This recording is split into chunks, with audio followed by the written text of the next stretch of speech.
Welcome back mga katambalan, mga hot topic and issue pag-usapan natin. Update po tayo kay Barbie Fortesa kung saan nga po kanyang umaga ay tumakbo itong si Barbie sa Kabalen Marathon at kasama nga po nitong si Barbie si Jameson.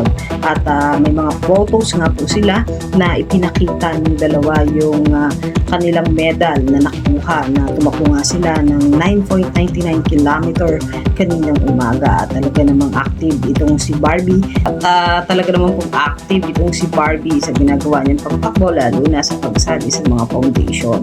Samantalang ngayong gabi naman po ay nag-post nga itong si Janra ng mga photos nitong si Barbie at ito nga po ay para naman po sa GMA anniversary at ayan nga po yung GMA Beyond 75 na nagse-celebrate nga po ng anniversary ngayon. Makikita nga po doon sa photo na napakaganda nitong si Barbie sa suot nitong yellow na gown at talaga namang lutang na lutang ang kagandahan ng isang Barbie Fortesa.